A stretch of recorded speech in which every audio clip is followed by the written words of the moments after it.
Bienvenidos a Vox Terra. You might have heard headlines recently that the world is now reaching its 8 billion member of human beings. Now, if you're a regular viewer of my channel, I'm kind of curious what you think I might think about that, especially with a name like Vox Terra, Voice Earth.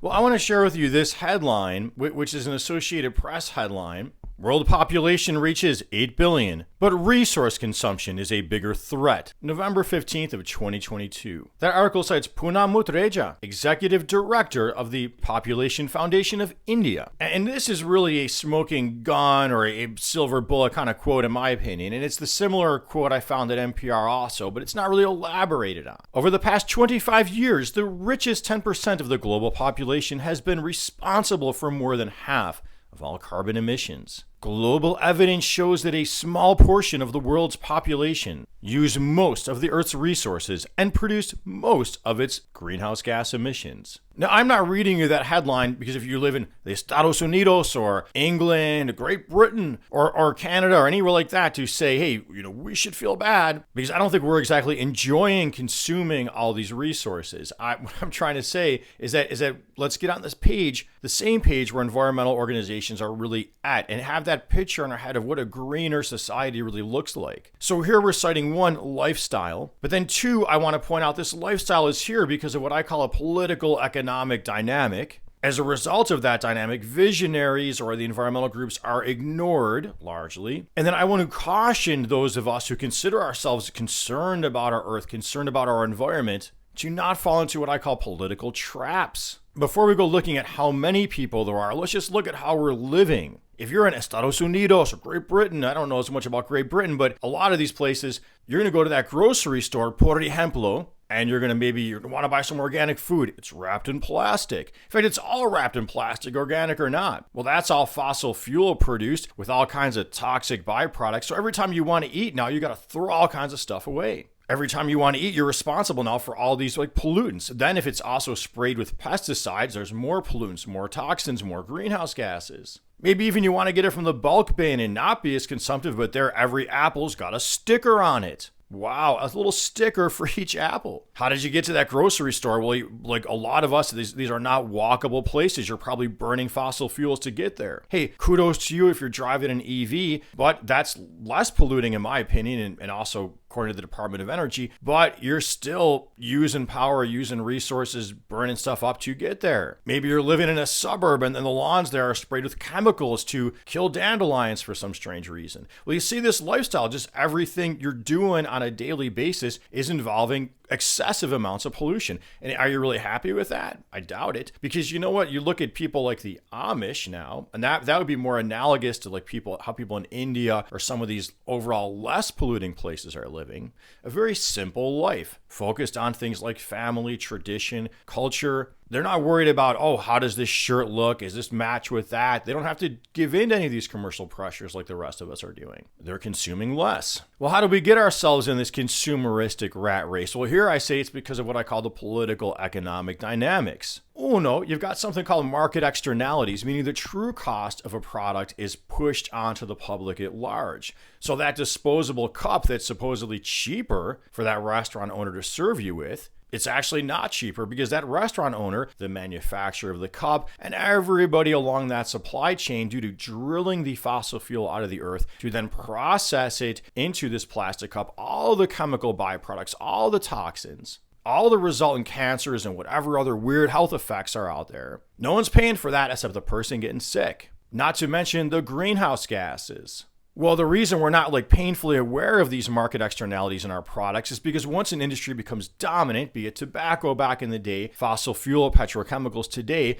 they get a lot of money together and they're going to fund think tanks and hire people to say, hey, this ain't hurting anybody. This is fine. This stuff's fine. And actually, did you know washing your dishes is going to use more resources? I've heard arguments like that from people. That's coming from those industry think tanks as far as I'm concerned. So they got these think tanks. Then number two, They have ties to the media, which slows down all of us from finding out what's really going on, or a lot of us from finding out what's really going on. Advertising money, lots of advertising moolah. You know, how many truck ads do you see every day to convince somebody who's a bookkeeper, if you buy yourself that F-150, you're not a bookkeeper, buddy. You're really a farmer living out in the natural way. That's the imagery they're selling you. And you come down too hard on these industries, what if they yank their advertising dollars from your precious media outlets? Who do you think's sponsoring my show right now? Nobody. That's who. I got 2 patrons of Patreon, but I got no commercial sponsors, and it's painful. Then the next level, they have campaign donations these dominant industries are going to make millions and millions of dollars or more all throughout the whole planet, and I've looked at it particularly in the US of A. And that too, ignored by the media. Then lastly, to get average people to buy into the destruction of our planet, you wrap it in a political cloak. You call it, you lie to them and tell them, hey, this is conservative, this makes you conservative. It does not make you conservative, okay? It doesn't. You want to be conservative, that's more like the Amish people who are barely polluting at all. Okay, so what does this green vision I'm talking about look like, or greener vision? In my opinion, it's the vision for the long-term survival of our species. What does this thing look like? Well, this I'm just basing it to based on my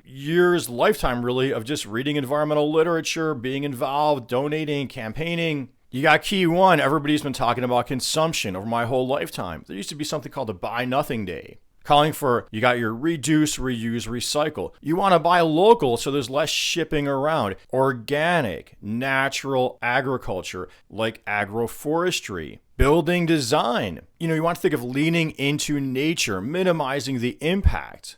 Land use planning. You want walkable, bikeable urban infrastructure.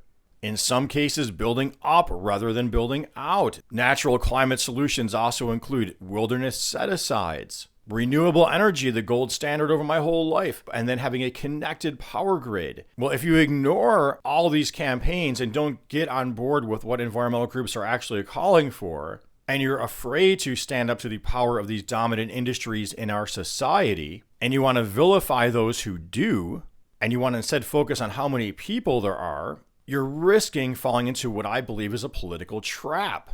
Well, what do I mean by that? I remember being much younger, a long time ago, and I was watching, I think the show was called The 700 Club, and I believe there was a guest on, and somehow he was a Vietnam vet who survived the war, and he had a burn victim, and he was heavy set, and he made this quote. He said, he was disparaging environmentalists, and he said, oh yeah, I get it. Save the whales, save the forests, kill the babies. Okay, that's how we environmentalists are falsely, in my opinion, portrayed. Okay, we're the ones in favor of life. And I got Pope Francis in his book Laudato Si to say, yes, that's true. The total package of life in his case. I remember when I would debate with evangelical friends, and I would say, but you can't, this is going back years now, you can't vote Republican because of the environment. And they'd say, you know what, Vox Terra, I hear you, but we're talking about unborn children getting aborted, killed, and that is more important than some pollution or this and that. Now it's getting obvious that pollution's really a much bigger problem with a heating planet. But in those days, you had what you can't see can't hurt you. So here you've got this Bible, this Christian movement, and it's calling for, if you read it objectively, like as the Pope points out, it calls for a less consumptive, less materialistic lifestyle. It calls for challenging those in power, challenging the wealthy. But now you want to go and antagonize them. You're falling into a political trap, in my opinion. And I'd like to point out, it's not even just, it's also elements of the left would also are not comfortable with focusing on population. I remember after Michael Moore's movie came out, Planet of the Humans, Naomi Klein, a really important climate activist who's also, many call her a leftist, was saying, you know what, Michael Moore's movie was almost lending itself, because all the main criticism just seemed to be too many people, and he disparaged green energy and disparaged environmental groups and that kind of thing, that too many people, it almost lends itself to racist arguments, because who are people imagining needs to stop making babies? Well, go back to that earlier quote. It's really this lifestyle of constant consumption, constant just disposable products and burning of fossil fuels daily, every day. That's what's really driving this mess we're in. So, hey, I hope you found this food for thought on a heating planet with a growing population. I hope you keep your eyes on the prize and don't get distracted by arguments that could lead you towards a political abyss. I hope you set your vision towards a healthier, greener economy, an inclusive economy that doesn't leave people out, that doesn't leave people homeless. And I hope if you found this interesting, you're subscribed to my channel, you click the notification bell, you're liking, you're commenting. Thank you for my 2 patrons of Patreon, Bella Grissi, Environmental Coffee House. And until next time, as always, Peace be with you.